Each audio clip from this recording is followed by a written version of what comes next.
Hello guys, जैसा कि episode 6 के अंतिम में जियाहो ने जियासू से पूछा था कि क्या तुम घर को मिस करते हो, तो एपिसोड 7 वहीं से शुरू होता है जहां जियाहो कहता है कि क्या इन सालों में तुमने घर को मिस किया। तब जियासू कोई जवाब नहीं देता और कहता है कि आओ चलो मैं तुम्हें घर छोड़ देता हूँ। इसके बाद दोनों कुछ देर तक शांत खड़े रहते हैं। इसके बाद सीन शिफ्ट होता है जुनीलोंग स्पोर्ट्स क्लब में, जहाँ जियासू जियाहो के बातों को सोच रहा था। तभी उसका फ्रेंड लैन एन आता है और कहता है, हे हैंडसम, क्या मैं अंदर आ जाऊं? तभी जियासू कहता है कि तुम पहले ही अंदर आ चुके हो। तब लैन एन उसे कुछ देते हुए कहता है कि ये लो, जिस आदमी को तुमने मुझे पता करने के लिए कहा था ये उसका एड्रेस है, लेकिन वो कल ही यहाँ से कहीं और चला गया है। तब जियासू कहता है कि अच्छा हुआ वो चला गया। तब लैन एन कहता है कि वो तुम्हें कब से परेशान कर रहा है। तब जियासू कहता है कोई बात नहीं, वो पहले मेरी मॉम को परेशान करता था। लैन एन कहता है कि परेशान मत हो, यहाँ मेरे साथ रहो। अगर वो तुम्हारे पास आने की साहस करेगा तो मैं उसके टांगे तोड़ दूंगा। तब जियासू कहता है थैंक्स। तब लैन एन कहता है कि क्या यही कारण है कि तुम अपने भाई को पैसे भेजना चाहते हो। तब जियासू कहता है कि मेरी मम्मी चली गई और मेरा कोई रिश्तेदार नहीं है। अगर मुझे किसी दिन कुछ हो गया तो ये पैसा उस आदमी को मिल जाएगा। ये पैसा ही फैमिली का है, ये उस आदमी को नहीं मिल सकता है। तब लैन एन कहता है कि बस करो, ये सब बेकार की बातें मत करो। तुम अभी बहुत यंग हो, तुम्हें कुछ नहीं होगा। अगर वो दोबारा तुम्हारे पास आने की कोशिश करेगा तो मैं उसे उसके पैदा होने का अफसोस करवाऊंगा। तब जियासू कहता है कि साधारण व्यक्ति ऐसे अनप्रेडिक्टेबल चीजें एक्सपीरियंस नहीं की होंगी, लेकिन मैंने बहुत सारे ऐसे अनएक्सपेक्टेड ट्विस्ट देखे हैं मेरे जीवन में। तब लैन एन कहता है कि जाने दो, जब तक मैं हूं तुम्हें परेशान होने की जरूरत नहीं है। अगर वो दोबारा तुम्हारे पीछे आने की साहस करेगा तो किसी भी समय तुम बस मुझे बताना। तब जियासू लैन एन की खिंचाई करते हुए कहता है कि ठीक है, अब जब वो अगली बार दिखेगा तो मैं उसे तुम्हारे पास भेजूंगा, ठीक है। तब लैन एन कहता है ठीक है, बस तुम बैठ कर देखना मैं कैसे ठीक करता हूँ उसे। तब जियासू कहता है ठीक है, मैं सोने जा रहा हूँ, तुम जाओ अब। तब लैन एन कहता है कि तुम फिर मुझे भगा रहे हो। जैसे ही लैन एन जाने वाला था कि जियासू कहता है कि इन सब के बारे में जियाहो को मत बताना। तब लैन एन कहता है कि तुम मुझ पर भरोसा कर सकते हो। तभी जियासू जियाहो का भेजा हुआ मैसेज पढ़ता है, जिसमें लिखा था कि मैं जियासू, मैं प्रॉमिस करता हूँ कि खूब अच्छे से ट्रेनिंग करूंगा और अच्छे से ड्रैगन बोट चलाना सीखूंगा। एक गाना को सुनो और जल्दी से सो जाओ, गुड नाइट। तब जियासू स्माइल करते हुए कहता है कि ये नालायक। इसके बाद सीन शिफ्ट होता है स्कूल में, जहाँ जियाहो खुशी में जल्दी से टीचर से परमिशन लेके क्लास से बाहर निकलता है और जियासू के पास आता है, जहाँ जियासू उसे एक्सरसाइज करवाता है। अगले दिन जैसे ही जियाहो जल्दी में क्लास से निकल रहा था, तभी नैन उससे पूछती है कि तुम कहाँ जा रहे हो इतनी जल्दी में। तब जियाहो कहता है कि कुछ अर्जेंट है और वहां से चला जाता है। तब नैन सोचती है कि ऐसा क्या अर्जेंट है जो इतना जल्दबाजी है। तभी जुनलीन नैन के पास आकर कहता है कि क्या तुम उसके लिए परेशान हो। तब नैन कहती है कि तुम्हें इससे क्या करना है। तब जुनली कहता है कि मैं गेट पर तुम्हारा इंतजार करूंगा। वहीं दूसरी तरफ जियासू जियाहो को 10 किलोमीटर तक साइकिल चलवाता है और एक्सरसाइज करवाता है। दोनों मिलकर खूब मस्ती करते हैं। ये डेली का हो गया था। जियाहो स्कूल के बाद जियासू के पास जाकर एक्सरसाइज और मस्ती करता है। क्लास में सब जियाहो में आए बदलाव के बारे में बातें करते हैं। जुनली का एक दोस्त जुनली से कहता है कि जियाहो को क्या हो गया है, इन दिनों ये आजकल या तो छुट्टी मांगता रहता है या फिर स्कूल के बाद घर जाने में जल्दबाजी करता है। अब देखो, मिडल ऑफ डे में सो रहा है, ये अपने डेस्क पर सो रहा है। क्या ये रात में पढ़ाई कर रहा है? लेकिन ये कोई बड़ी बात नहीं है। इस दिमाग के साथ वो कितना भी कोशिश कर ले, वो एग्जाम में तुम्हें पीछे नहीं कर पाएगा। सही कहा ना जून? इस बात पर दुनली कोई उत्तर नहीं देता है। वहीं दूसरी तरफ जियासु अपने सारे अवार्ड्स देख रहा था। तभी क्यूक्यू, जो जियाहो की टीचर है, जियासु को मैसेज करती है। मैसेज में वो लिखती है कि जियाहो आजकल अच्छा कर रहा है, आजकल वो ज्यादा सक्रिय हो गया है और उसकी पर्सनालिटी काफी अच्छी हो गई है। इस समय तुम्हारा स्पोर्ट्स थेरेपी सच में काफी इफेक्टिव लग रहा है और रिजल्ट भी काफी अच्छा है। अब ये आवश्यक है कि ये ज्यादा ना हो। ये मैसेज पढ़ के जियासु स्माइल कर रहा था। तभी लैन एन पीछे से ताक-झाँक करता है और कहता है कि क्या तुम्हें इसे इस तरीके से स्माइल करने पर मजबूर कर रहा है? तब जियासु कहता है कि मुझे अकेला छोड़ दो और अपने काम पर ध्यान दो। तब लैन एन कहता है कि इसे छिपाना बंद करो, मैं सब देख लिया हूँ। टीचर ने तुम्हें मैसेज किया है ना? हमारी स्टडी मॉनिटर मिडिल स्कूल से ही तुम्हारे में इंटरेस्टेड है और वह अभी भी नहीं बदला है। इतने सालों के बाद भी लैन एन कहता है कि अगर तुम्हारी जगह मैं होता तो मैं उसे स्वीकार कर लेता। तब जियासु कहता है कि मैं देख सकता हूँ कि तुम उसमें काफी इंटरेस्टेड हो, इसलिए तुम क्यों नहीं जाते? तब लैन एन कहता है कि मेरा नाम खराब मत करो, अभी मेरी शादी भी नहीं हुई है, मैं तुम्हारी मदद करने की कोशिश कर रहा हूँ। तुम एहसान फरामोश मत बनो, तुम्हारी तरह के लोग अकेले ही रह जाते हैं। ये कहकर लैन एन चला जाता है और जियासु बिना कुछ बोले दोबारा अपने अवार्ड्स की तरफ देखने लगता है। इसके बाद सीन शिफ्ट होता है स्कूल में, जहाँ जुनली टीचर क्यूक्यू से कहता है कि उसे लगता है कि जियाहो किसी के द्वारा सताया जा रहा है, कुछ सही नहीं लग रहा है। तब क्यूक्यू कहती है कि क्या तुमने उससे आदमी को देखा है? तब दुनली कहता है कि एक मिडल एज आदमी स्कूल आया था उसे खोजते हुए कुछ दिन पहले। वो कह रहा था कि वो जियाहो के पिता का दोस्त है, लेकिन मैंने पता किया ऐसा कोई भी ही फैमिली में नहीं है और इसके अलावा भी कुछ है। इसके बाद जुनली टीचर क्यूक्यू से क्या कहता है वो हमें नहीं दिखाया जाता है।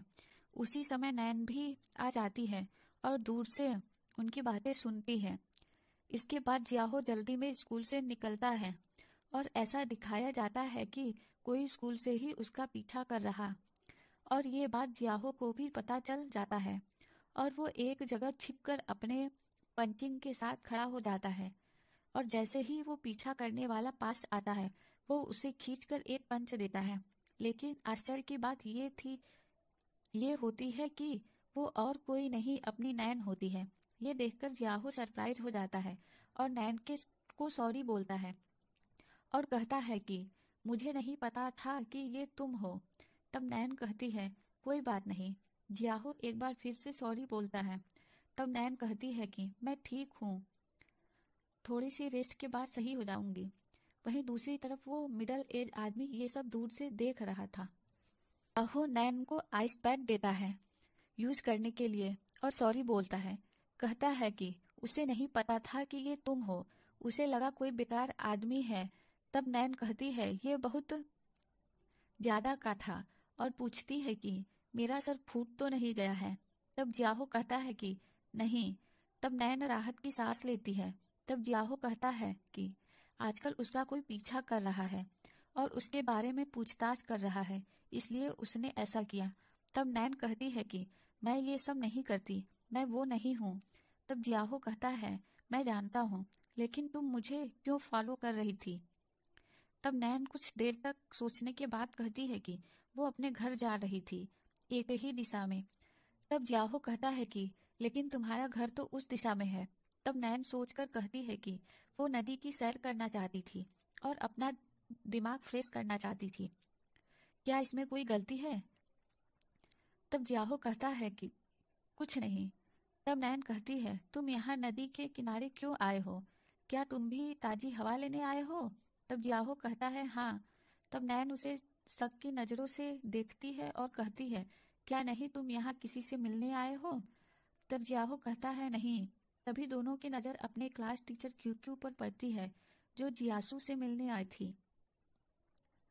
तब जियासू जियाहो और नैन को बताता है कि उनकी टीचर क्यूक्यू उसकी क्लासमेट थी, और जियासू जियाहो को ये भी बताता है कि उसकी टीचर यानी कि क्यूक्यू को उसके स्पोर्ट्स थेरेपी के बारे में पता है। तब नैन कहती है कि स्कूल से जल्दी जाना, छुट्टी पर रहना, मोबाइल से दूर रहना, ये सब जियासू की वजह से था। वो आगे कहती है कि मुझे पता था तुम्हारे जैसा पर्सन इतनी जल्दी डेटिंग नहीं कर सकता। तभी जियाहो उसकी तरफ देखता है तो नैन टॉपिक बदलते हुए कहती है कि इसके बारे में किसी को नहीं बताएगी। जियाहो तुम परेशान ना हो। तब जियाहो उसे थैंक्स बोलता है। फिर नैन जियाहो को सतर्क रहने को कहती है क्योंकि उसके साथ साथ जुनली और बाकी लोग भी जियाहो के स्ट्रेंथ व्यवहार को नोटिस कर रहे थे। साथ ही साथ नैन जियाहो के ड्रैगन बोट रेस में हेल्प करने के लिए भी कहती है। वहीं दूसरी तरफ जियासू और टीचर क्यूक्यू भी एक दूसरे से बातें करते हैं।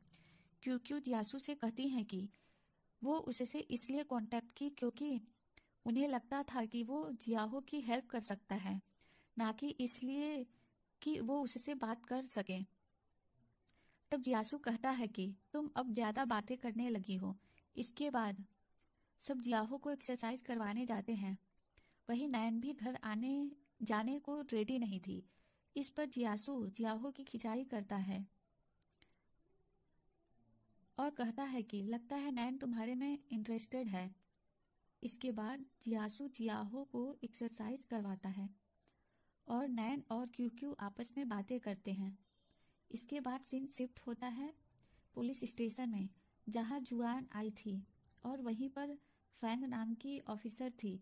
दोनों एक दूसरे को जानते थे। जुआन फैंग को घर पर खाने पर बुलाती है।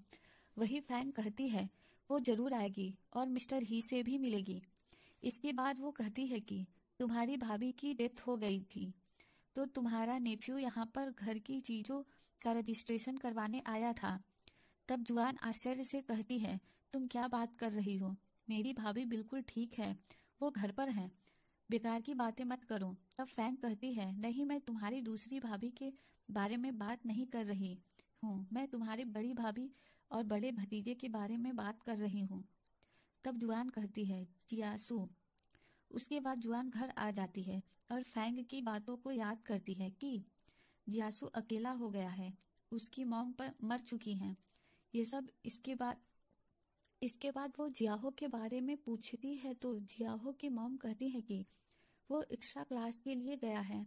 उसके बाद जुआन अपने डैड यानी कि जियाहो के दादाजी से बात करती है और कहती है कि बड़ी भाभी मर चुकी हैं। तब दादाजी पूछते हैं जियासू के बारे में। तब जुआन कहती है कि जियासू कियाओ आ चुका है अपने मम्मी के घर के रजिस्ट्रेशन को सॉर्ट आउट करने के लिए। तब दादाजी कहते हैं यह बच्चा बहुत दुर्भाग्यपूर्ण है। तब जुआन पूछती है कि पिताजी क्या मैं ये तुंग को बता दूं? तब दादाजी मना कर देते हैं और कहते हैं कि तुम किसी को नहीं बताना इसके बारे में। जियाहो भी आजकल लेट बाहर रहने लगा है। तब जुआन कहती है कि शायद वो जियासू से मिल चुका है।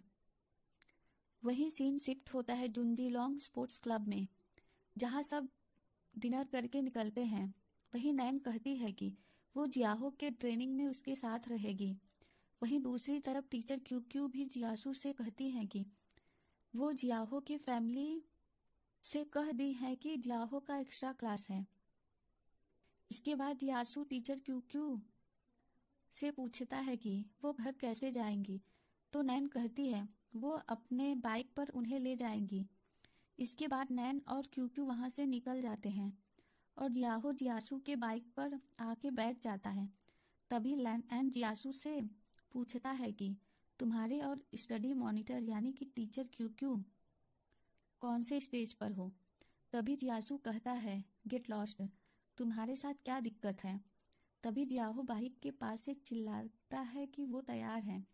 तभी लैन कहता है कि तुम्हारा कजिन हर वक्त तुमसे चिपका रहता है, जैसे कि तुम किसी दिन गायब हो जाओगे।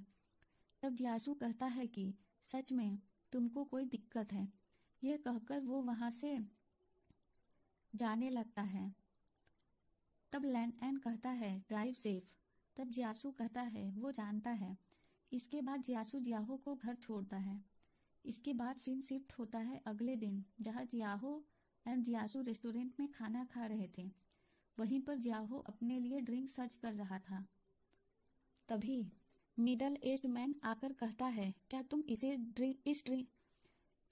इस ड्रिंक को सर्च कर रहे हो? और वो जियाहो को उसे दे देता है। तब जियाहो उसे थैंक्स बोलता है। तब मिडल एज्ड मैन कहता है कोई बात नहीं।